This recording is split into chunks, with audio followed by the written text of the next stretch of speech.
Hi everyone, welcome to Data Science with Python Pandas. This is a CS50 seminar and my name is Athena. Just to give you a little bit introduction about myself, I'm a sophomore here at Harvard and I'm in FOHO. This past summer I interned at Booz Allen Hamilton, a tech consulting firm, and there I was doing cybersecurity and data science research. On campus, I'm involved with the Harvard Open Data Project, among other things, where we try to aggregate all of Harvard's data into one central area. That way students can work with data from all across the university to create something special and some applications that improve student life. I'm also on the school's curling team. Just to give you a brief introduction about data science, this is an incredibly evolving field that's growing so quickly. Right now on Glassdoor, it's rated as the #1 best job in America in 2016, and you can have a median base salary of $116,000. Harvard Business Review also listed it as the sexiest job of the 21st century, and it's always growing. If we look at Indeed, we see the number of job postings has been skyrocketing. In the past 4 years alone, the number of postings have increased 8 times, which is pretty incredible, just because data science is such a growing field and every company now wants to use it. If we also look at job seeker interest versus job posting, we see that there are sometimes 30 times more posts than there are people to fill them, and we also have, at minimum, still almost 20, which is incredible, and we want to fill that demand. So here I'll be teaching some data science. Stephen Few once said that numbers have an important story to tell. They rely on you to give them a clear and convincing voice, and today I'll be helping you to develop that clear and convincing voice. If we look at some examples of data science, we have seen things like how data science has been used to predict results for the election, and so we can see here there is a diagram about how many different ways Clinton can win, how many different ways Trump can win, just depending on the number of different results. And this results in a very interactive and intuitive visualization. So if we want to look at the brief article here, we see here a little bit some election results, and this was just released pretty recently actually, updated 28 minutes ago. So we see here there are things like the percentage over time on the likelihood of winning. We also have where exactly the race has shifted, some things about state-by-state estimates divided by time. And so this is just a really intuitive way for people all across the world to be accessing this data. And so data scientists are always taking this data in these huge spreadsheets that aren't always accessible for people to see, and that way people can actually observe what's going on. We also can see different forecasts, some different outcomes that are pretty likely, and again, an interactive visualization for people to really understand the data that's going on. Some other ways are that we can see Obama rates are rising here, or Obamacare rates are rising, and there's a graph to see how that's changing. We've also used data to catch people like Osama bin Laden and to fight crime. So data science just has a lot of different usages across many different fields. There are many steps of data science, and I'll be going through them today. So the first thing is you want to ask a question. Then you want to, and this is important to ask a question because otherwise, there's nothing to answer. Data science is a tool, and so once you have a question to answer, you use data science to answer that. You can't just use data science on some arbitrary data set that you don't care too much about. Next, you want to get the data, and so there are a wide variety of places to get the data, but you just want to find a data set that you also care about.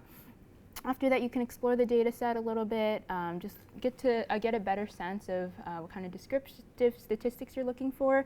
Next, you want to model the data. So what happens if you are trying to predict something years into the future? Or what happens if this scenario occurs? Or what happens if this predictor changes a lot? Then you want to see what could possibly happen based on your model. And models always improve when you have more data, and so it's always good to get more data. Finally, you want to communicate all of your information, because while it's great that a data scientist has all of this information that they found and all these visualizations, it's really important to share that with your boss or other colleagues. That way there can be something actionable about it. So in the examples we showed before, we've seen things like how Osama bin Laden was caught using data science, but if the person who's the data scientist came up with the data and couldn't present that effectively, then that couldn't have happened. There are a bunch of different tools to help you get along, help you find all of this information. So when asking a question, you can think about to your own experiences. What are some issues that you faced before? What is something that you want to know more about? You can also look at websites like Kaggle, for example, which presents data challenges pretty frequently. And so if a company poses a question, you can always answer them yourself. You can also talk to some experts. What kind of things are they looking to answer that they might not necessarily have the capability to address? And so you can help them using the data that you find to answer their question. As for getting the data, there are many different ways to get data. You can scrape a web page so that you can get information that way. You can also look at databases if you have access to one. And finally, a lot of different places have like Excel spreadsheets or CSVs, comma separated values in text files that are really easy to work with. After that, you want to explore the data a little bit, and so we have a couple different Python libraries along with others, but Python seems to be pretty common in the industry. You have libraries such as Pandas, Matplotlib, which is more for like visualization, and then NumPy as well, which works with like arrays. And so after that, you want to work with modeling the data, so predicting based on predicting things, or extrapolating essentially. And so you can also do this with Pandas, and also a library that's gaining a lot of traction is sklearn, which is more for like machine learning. And finally, you want to communicate your information. So Matplotlib is great for creating graphs, and D3 is great for creating like interactive visualizations. But as we've seen before, Pandas is used in both Explore and modeling, and also Matplotlib and NumPy is built into Pandas, so that's why Pandas is great. So we're going to be exploring that today. Just a little bit more information about Pandas. It's a Python library, as I mentioned before, and it's great for a wide variety of steps in the data science process. So things like cleaning, analysis, and visualization. It's super easy, very quick, and you can. It's very flexible, so you can work with a bunch of different data types. And so often many different types at once. You could have several different columns with like strings, but also like numbers, and even like strings within strings, and it's great. And finally, you can integrate well with other libraries because it's built off of Python. It also it works with like NumPy tools and other different libraries as well, so it's pretty easy to integrate. Next, we'll also be using Jupyter Notebook. So this is kind of similar to the CS50 IDE, but this is preferential for data science because you can see the graphs like inline, and you don't have to worry about like loading things separately. You also have like all of your tools and all your libraries already loaded. So if you download a package installer called Anaconda, that has all of these tools already. It also allows over 40 languages, so today we'll be focusing on Python, but it's great that you can like share notebooks and work with many different languages as well. So we're going to just launch into Pandas, and so there are two different data types in Python Pandas. So the main one is called series, and there's another great one called data frame. And so series are essentially NumPy arrays. They're essentially arrays. So you can index through them just as you did in CS50, and but one difference is that you can hold a lot of different data types. So this is kind of similar to a Python array. So we can work on a couple different exercises. So here's going to be our notebook where we're going to be working with all of our information. This way you can see everything as it goes. So you have like the code here, and then if you press Shift-Enter, it loads the code for you. So here in our this section, we're going to be exploring different series. And so first you want to import the library as you did in the last pset for CS50. So if you import Pandas as PD, that PD means that you can access different modules within Panda just using the word PD. So you don't have to type Pandas all the time. So if you want to create a series, you just call pd.series, and then this generates this NumPy command. Import NumPy as NP. This NumPy command generates 5 random numbers, and then in the series you'll also have an index. So let's see what it creates. So as you can see, you have an index here, A, B, C, D, E, and then you have your 5 random numbers from just here. You can also, because this isn't saved inside of a variable, it's just pd.series. If you want to save it inside of a variable, you can also do the same thing. You also don't need to have an index. You can just have 0, and the default is just 0 through 4. Next, you have you can also index through them because they are different arrays. So can someone tell me what S0 would return here? The first value. Yeah, exactly. And then do you know what this one is? That's all the values up to the third. Yep, exactly. So here you have your first value as you had here. And then after, when you are slicing through them, it gets you 0, 1, and 2. So that's a series in a nutshell. The next type of data structure is called a data frame. And so essentially, this is just multiple series added together into one table. That way you can work with many different series at once, and that way you can work with many different data types as well. You can also index through index and columns. That way you can just work with many different data types very quickly. So here we're going to do a couple exercises with data frames. And so first we create a data frame in the same way. So when we call pd.dataframe, that means you access the command dataframe in Pandas. That means you create a data frame out of S. So S, remember, was this series back up here. So we're going to create a data frame out of that series, and we're going to call that column column1. So as you can see, it's the exact same series that we had before. These random 5 numbers put into this data frame, and then its column is named column1. You can also access the column by the name if you want to have a specific column. So if you call df, which is the name of the data frame, and then in brackets column1, kind of like what we did in the last piece with accessing like dicts, then you can access that first column. It's also really easy to work with different functions applied to that. And so, for example, if we wanted to create another column called column2, for example, and we want that column to be the same as column1 but multiplied by 4, it would just be like adding another element in that dict. So then it would be df, and then in that dict we'd be creating something else called column2, and then that's equal to the column1 times 4. And so as you can see, we've added a second column that's exactly the same, except it's multiplied by 4. So it's pretty intuitive. You can work with many different other functions as well. And so if you want to add something like df times 5, or like subtracting, or you can even add or subtract 2 different columns. You can add multiple columns. It's pretty flexible with what you can do. You can also work with other manipulations, such as something like sorting. So if you want to you can do other things such as sorting. So if you want to sort by column2, for example, you can take this column and you can call df.sortValues and then by column2. And if you want to preserve it, make sure to set it to a variable, because this just sorts it and it doesn't actually affect how the data frame actually looks. And so if you sort by column2, you can see that the whole data frame is just sorted with these indices staying the same. So for example, you see that column 2, this one has the lowest value, so it's going to be at the top. And then you also have the indices preserved, sorted by, that column 2. You can also do something called Boolean indexing, which is where, so if you recall from a Python array, if you just call, for example, is this array less than 2, then it should return like trues and falses to see whether like each element is actually less than 2. So the same concept can be applied to a data frame. And so if you call like this data frame, if you want to access things that in column 2 are less than 2, then you can just do syntax like this, and it would return every column that's less than 2.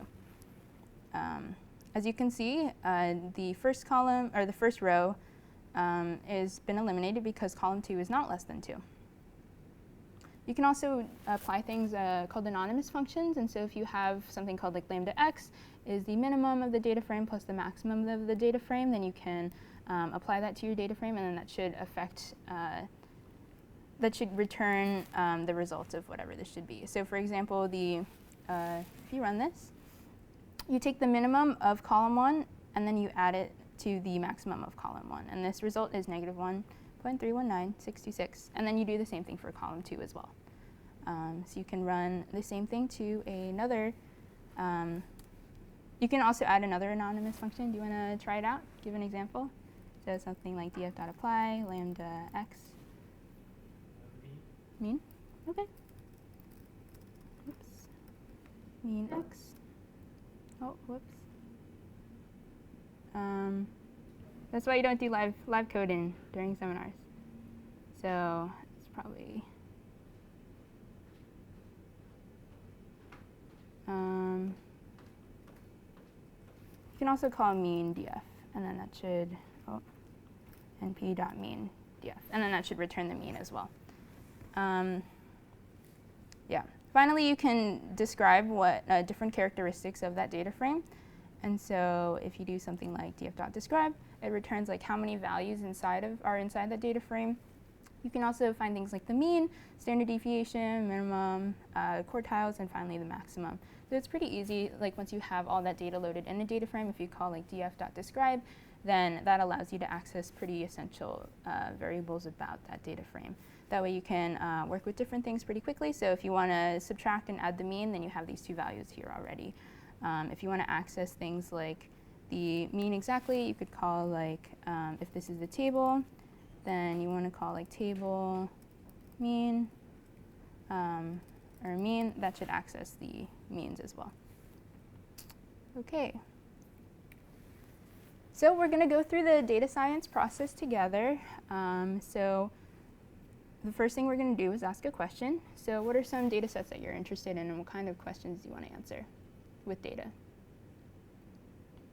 Who's going to win the election? Who's going to win the election? That's a good one. Anything to do with stock prices. Stock prices? What kind of things with stock prices? Kind of similar to CS50 finance? Or like, if you want to predict how a stock moves up and down? Or? Okay, yeah, all very interesting questions, and the data is definitely available. So for something like, yeah, we can go through that later. So today we're going to be exploring how have Earth's surface temperatures changed over time. And this is definitely a relevant issue, as global warming is pretty prevalent, and then temperatures definitely are increasing a lot. We had very hot summer, very hot winter, and so this might be something we want to explore, and there are definitely data sets out there. So for like getting the data in this kind of example, so where do you think you'd get data about who's going to win the election? I'm sure there are several databases. Or like past results. Okay. Past results of like previous elections? Yeah, and polls. Okay. Where do you think you could get data about elections? Yeah, previous polls. Yeah, definitely. And as we saw before in like the New York Times visualization, that's how a lot of people predict how the elections are going to go, just based on like aggregating a lot of different polls together, and we can see, take like maybe the mean and see like who's actually going to win based on all of these. That way you account for like any variance, or like where different places are, and like who different polls are targeting, and so on. So for something like stock prices, what would you look at? Or where would you get the data? Start with like Google Finance. Google Finance, yeah. What do you think? Like Bloomberg or something like that. Yeah, for sure. Same thing. Same places, I guess. Same places, yeah. And what's really cool is that there are many different industries, or there are industries that are predicated off of both of the questions that you're asking. And so if you can use data science to predict how stocks are going to move, like that's how some companies operate. Like that's how they decide what to invest in. And then for elections, like if you can predict the election, like that's life-changing. And so here we're going to get the data from this place called Kaggle. As I mentioned before, it's like where a lot of different companies post challenges for data sources, post challenges for data science. And so if we look here, there is a challenge for looking at Earth's surface temperature data since 1750, and it was posted by Berkeley Earth pretty recently.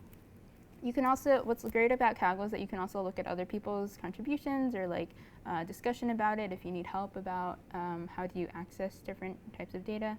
So if we look at a description of this data, we see a little bit of like how the graphs, we see a brief graph of like how things have changed over time, so we can definitely see this is like a relevant issue. And you can see like from this example of data science already, like it's pretty intuitive to see like what exactly is happening in this graph. We see that there is an upward trend of data happening over time, and we see exactly what are the anomalies over this line of best fit. We also see that this data set includes other different files, such as global land and ocean temperature, and so on. And the raw data comes from the Berkeley Earth data page. So if we download this,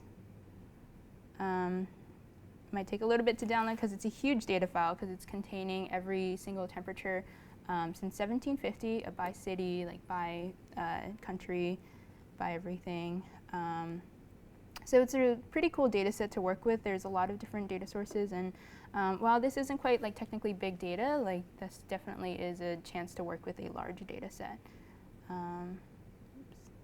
So if we look here, we can look at global temperatures. And here you can see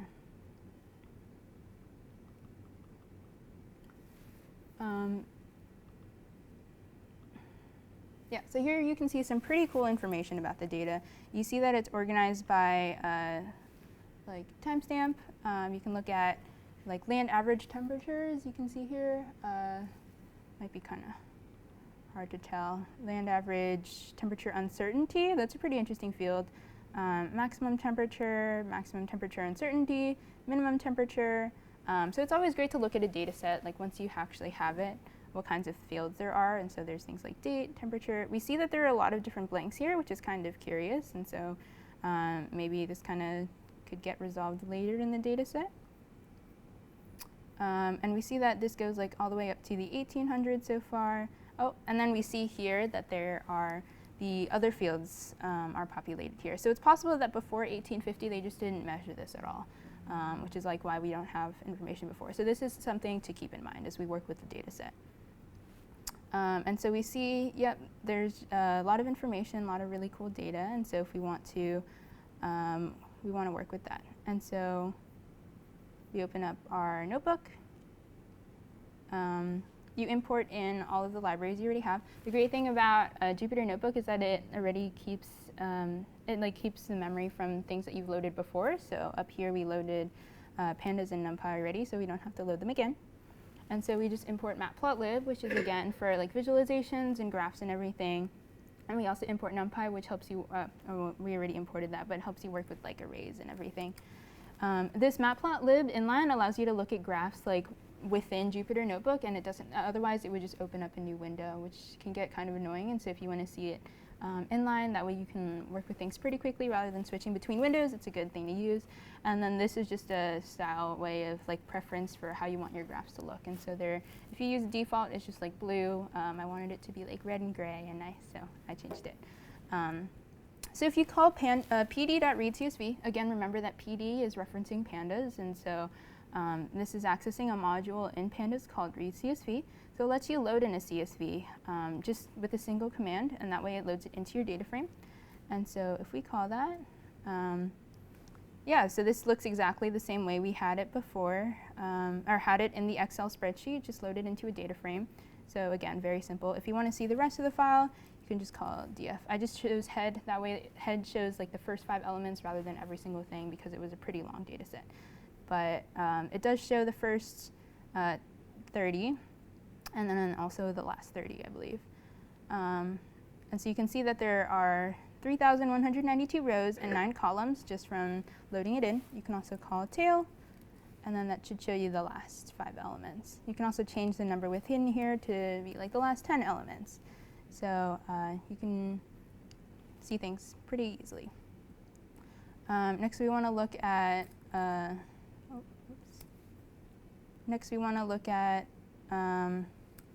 just the land average temperature. That way we can see, we can work with just the temperature for now. The others are a little bit confusing to work with, and so we want to just focus on one column for now. Plus, that's what we're interested in. We want to see how temperature has changed over time, so we want to look at just temperature. And so this is an method to index. And so this takes the columns from 0 all the way up to 2, where it stops at 2, or right before 2. So then it gets the 0th column and the first column. The 0th column, remember, is the date time, and the first column is the land average temperature. And then again, we want to take the head. So as you see before, it's just the date time and the land average temperature. And we also changed the data frame to be updated to this. That way we can just work with just these rather than the rest of them. Next, as we saw before, df.describe was a very helpful tool, and so if we run that again, that'll allow us to see like basic information about it. And so we see that there are in total 3,180. And then we also have a mean temperature. We have a standard deviation for temperature. We have our minimum and maximum as well. And we also see that we have NaN values, which means it's not a number. So that's a little bit curious. We might want to explore that a little bit.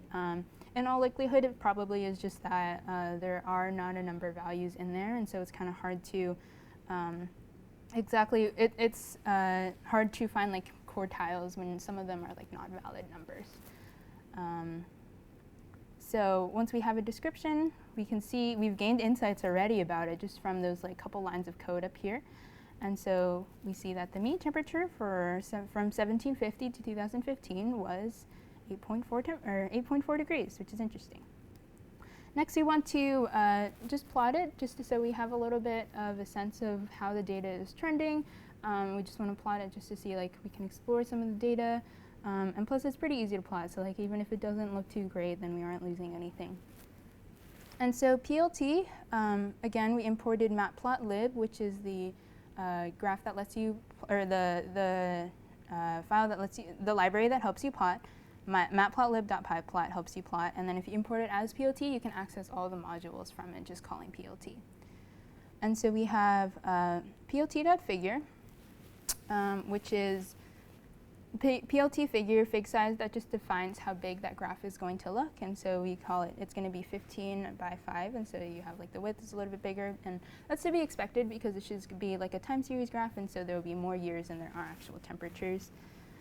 Next, we're going to actually plot the thing, and so since we have a data frame that has all that information, we can just plug that in.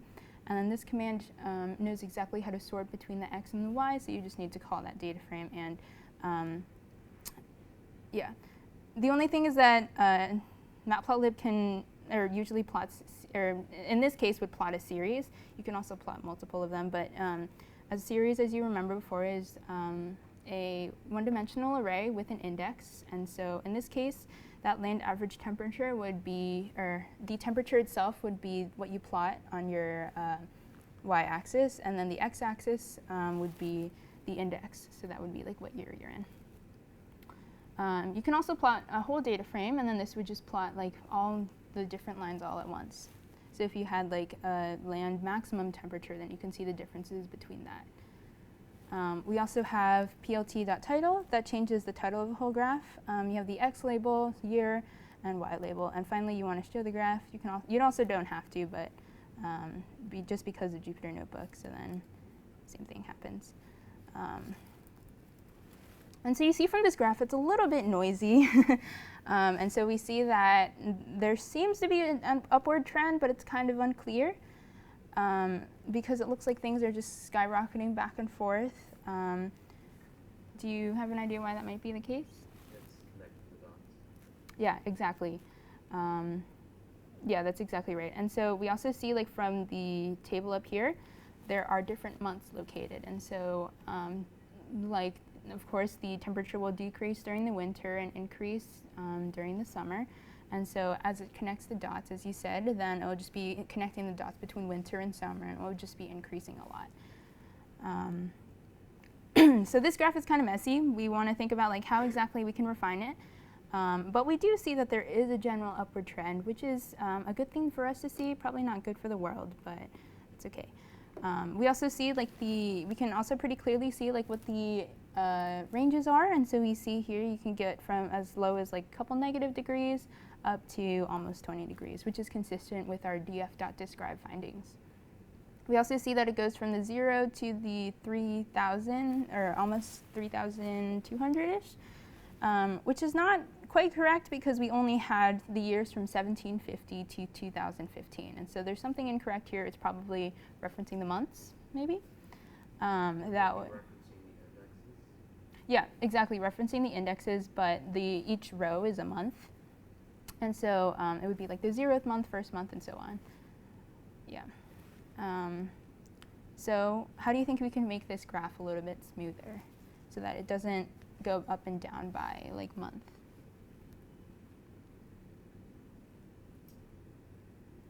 Make a scatter plot?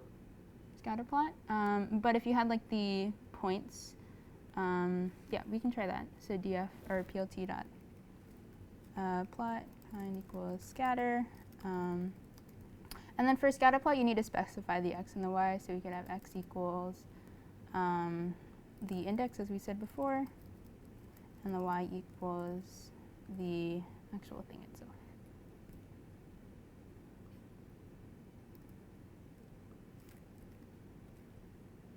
Oh, okay, plt dot scatter.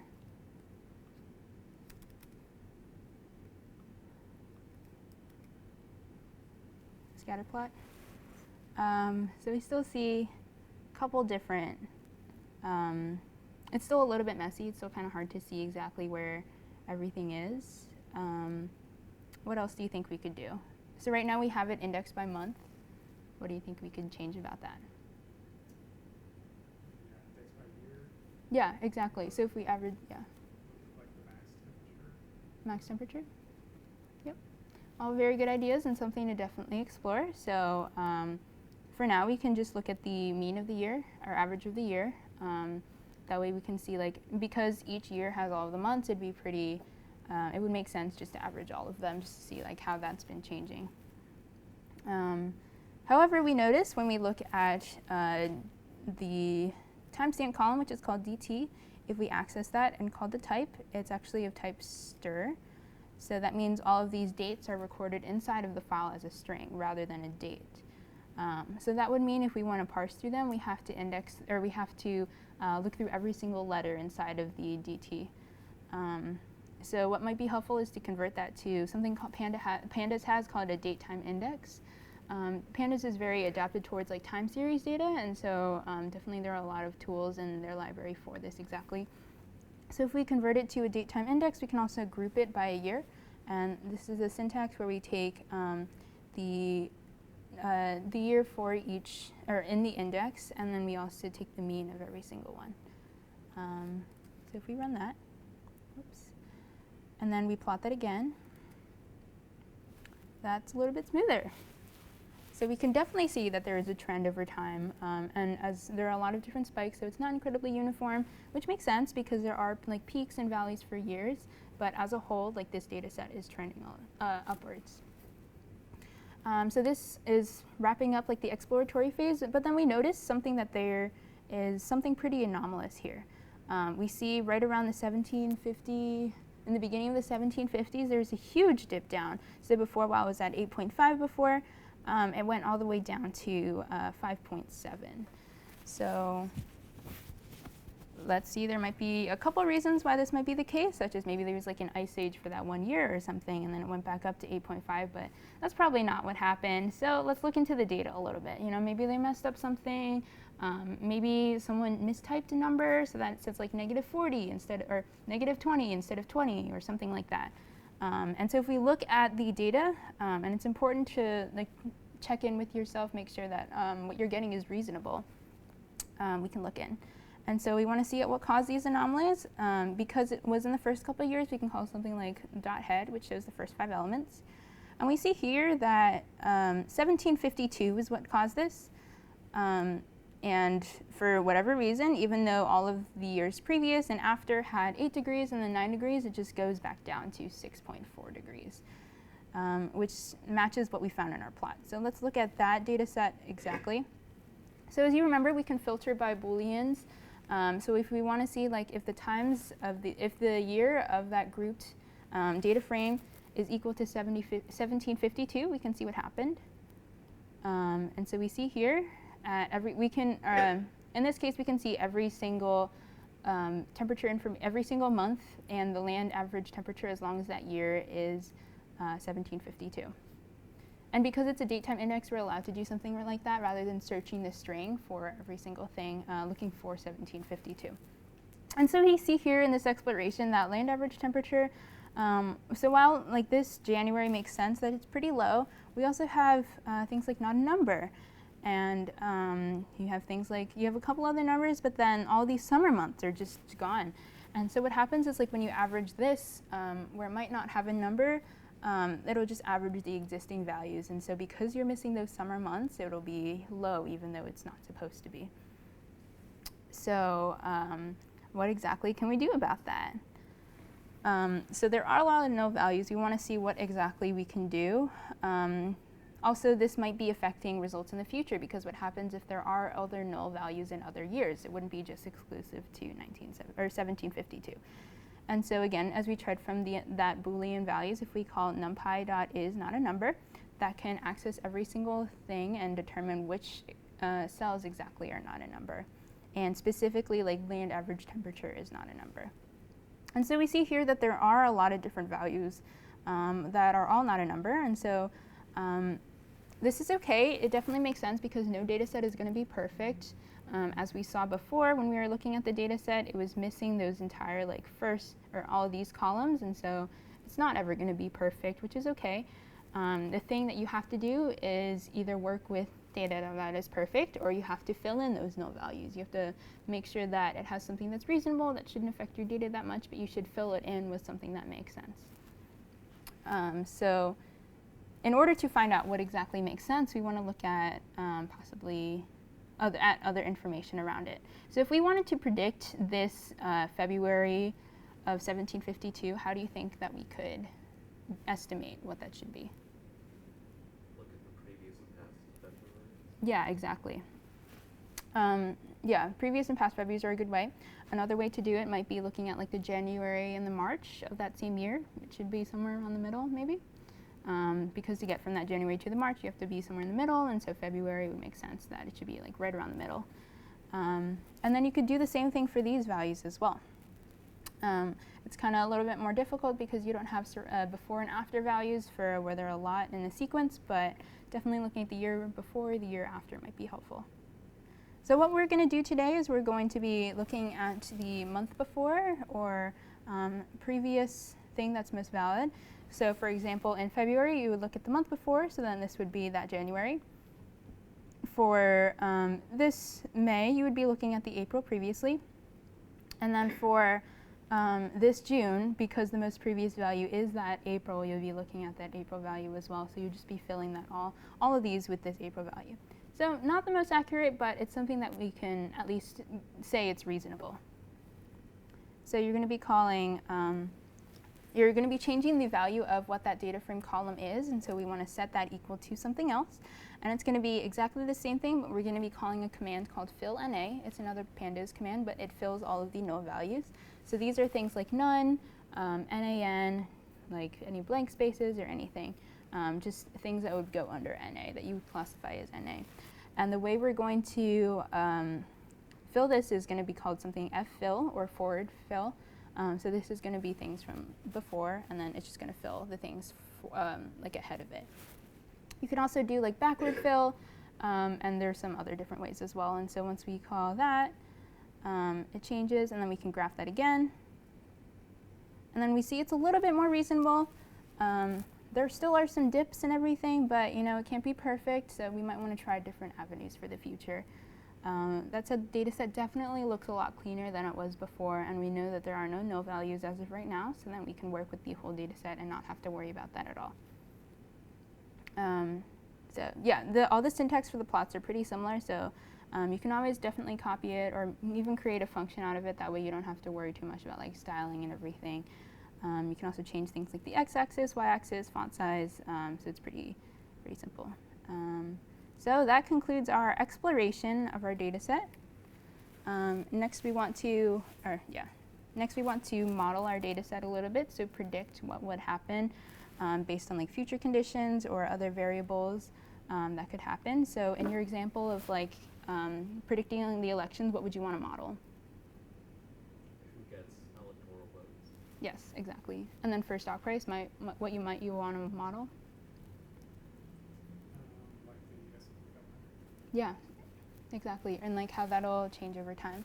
And so there are different ways to model. The model we're going to use today is called linear regression. So as you might have learned before in class, just like creating a line of best fit. That way you can estimate like how that trend is going to change over time. So this is going to be, we're going to be calling in a library called sklearn. So this is used for typically like machine learning, but definitely like regression models or just like seeing how things will change over time. This is good for and pretty easy to use. And so this is just a couple of syntax values. That way you can set what that x is and what that y is. You just want to take just the values rather than a series, and that creates like a NumPy array. And then you want to name your, when you import this as linear reg, you can just call your regression is equal to this. And then sklearn has a quirky syntax where you want to fit it to your data first, and then you can predict the data based on what you had there. That way, like if you wanted to predict a certain value that wasn't in your data set, you could call that in predict. And so if you call reg.fit xy, that should find the line of best fit between x and y. And then if you want to predict something, then you would call reg.predictx. You can also do something called score, which is where you compare your predicted values against your actual values. And so here you put in x, which would be your predictors, and y, which is like your predicted value. So in this case, x would be like the year, and then y would be like what exactly that temperature would be. And so you compare what the actual temperature is against like what your predicted temperature is. Next, we want to find that accuracy to see like how good our model is and everything. And so what this compares is how far the predicted point is from the actual point. Does like residual squares and r squared, if you've heard of that in stats. And so we see that it's not very accurate, but it's better than nothing. It would be better than like a random point. And since this was like a very basic model, like this is actually like not terrible. Like it's a good way to start. And so next we want to plot it to see how exactly, like how inaccurate is it. Because like while this percentage could mean something as to like how accurate it is, it's like it's not that intuitive. And so we want to graph it. So again, graph it as we did before. Scatter plot is good for this. And we see how all of these points, you see that we have our straight line of best fit here, that blue line, but then we also have all of our points. And we see that it's like not perfect, but it definitely matches the trend in data, which is what we're looking for. And so if we wanted to predict something like 2050, like we would just extend that line a little bit further. Or if you just wanted the number, you could call reg.predict. And so, yeah, this is what we did here. Sorry. If you call that reg.predict 2050, so this predicts that the temperature in 2050 will be 9.415 degrees, which is pretty consistent with what this line is. Do you have any ideas for like a better regression model? So instead of linear, what might we do? Like a polynomial? Yeah, exactly. So it looks like that this curve is following that this data set is following like a pretty curvy model. We see like while it's pretty straight here, it like curves up here. And so definitely like polynomial might be something to look for. There's also another pretty cool method of predicting called k-nearest neighbors. And what this is you find like the nearest points and then you predict based on that. So for example, if you had like, if you wanted to predict 2016, you would look at the nearest points, which are 2015 and 2014, maybe 2013 if you want that. Like average it together and then that would be your prediction. There are other regression methods as well. You could do like logistic regression, or like you could use linear regression but use a few more parameters. That way you can make decrease like the effect a certain predictor has and so on. But linear regression is a good start. You should definitely look at like the sklearn model or sklearn library, and there are definitely a lot of different models for you to use there. And so the next part is communicating our data. So how do you think we could communicate the information that we have now? Like who would we want to communicate to on global temperature data? Put it on the web, make it like interactive visual. Mm-hmm. Yep. What do you think? Same thing? Okay. If you wanted to communicate something about like what your examples are, how do you think you would, once you had data about like election predictions, how do you think you could communicate that? Do something very similar to what the New York Times did. Mm-hmm. Yep. Or what about stock market data? Who would you communicate to? What would you be sharing? Try to put it in some type of presentation. Mm-hmm. Yeah, exactly. That'd be great. And you can like predict, you could present to one of these companies, or you could do it like a stock pitch competition, or like even invest, because maybe you just want to communicate to like yourself, and that's fine too. But the idea is like once you have that data, someone needs to see it. And so once you have that data, it can generate pretty actionable goals, which is a great thing about data science. So just talking about some other resources, since we've gone through the pretty simple data science process, other resources if you want to continue this further. I'm a part of the Harvard Open Data Project, where we're trying to aggregate Harvard data sets into one central area. That way students can work with that kind of data and create something. So some projects that we're working on are looking at like energy consumption data sets or like food waste data sets, and seeing like how exactly we can make changes in that. Yeah, so other than that, again, as I showed you before, Kaggle, Definitely a great resource if you want to just play with like some simple data sets. They have like a great tutorial on how to predict who's going to survive like the Titanic crash. So like based on like socioeconomic status or like gender or age, can you exactly predict who will survive? And actually like the best models are pretty accurate.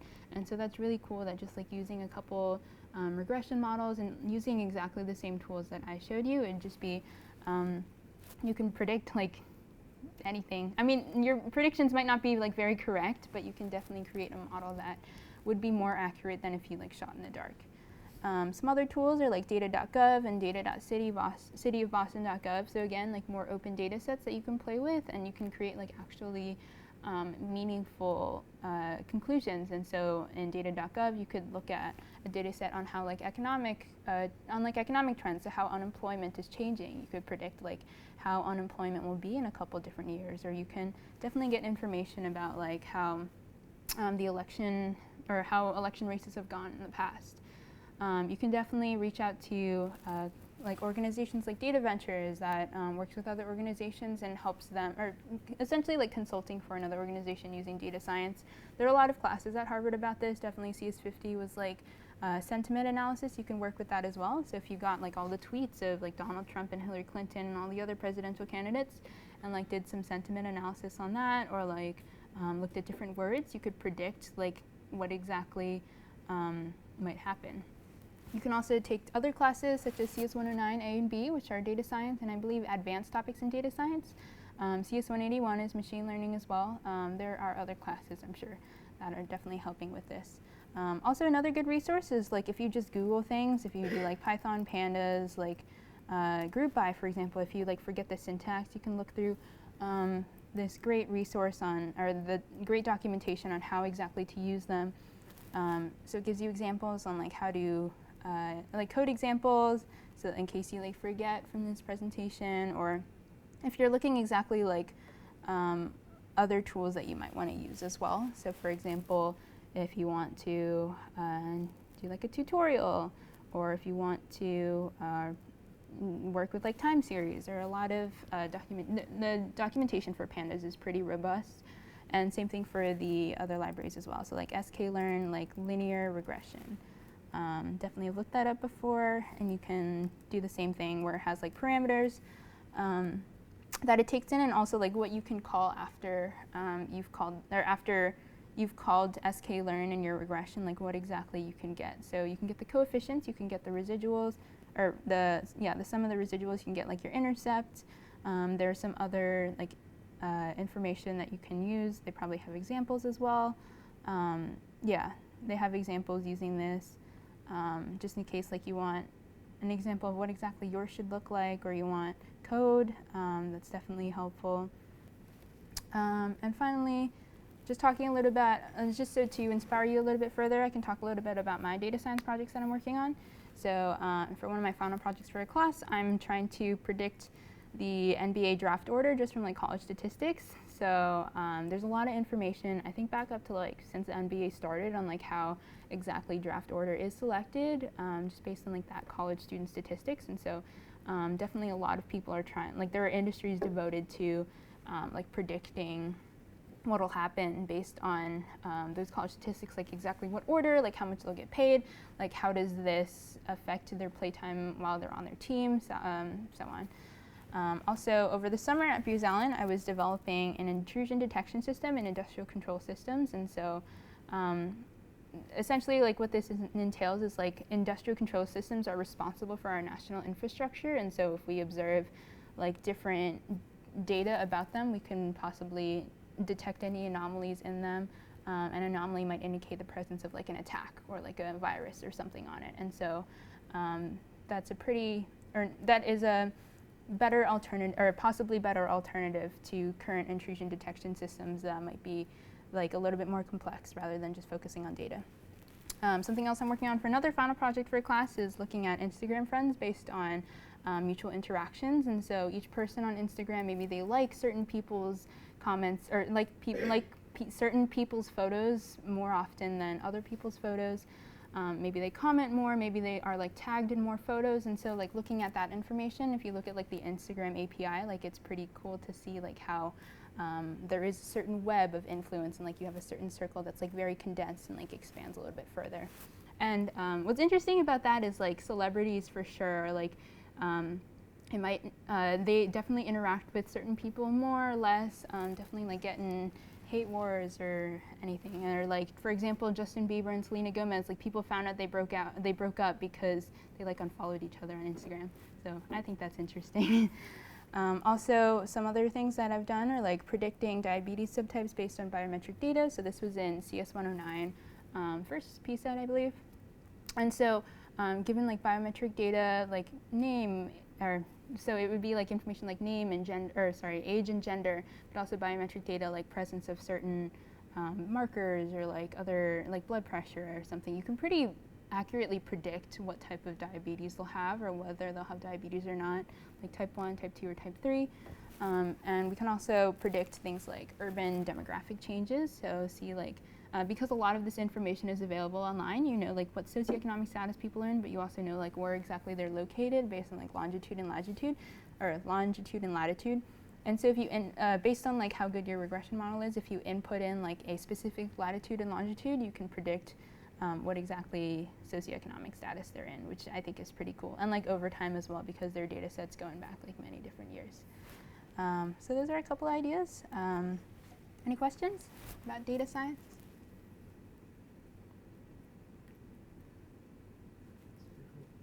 Thank you. Yeah. Okay. Well, thank you for coming. If you have any questions, feel free to let me know. My information is here. So if you have any, if you want any like advice or tips or anything, and also these like slides and everything will be posted online if you want to access that again. So thank you.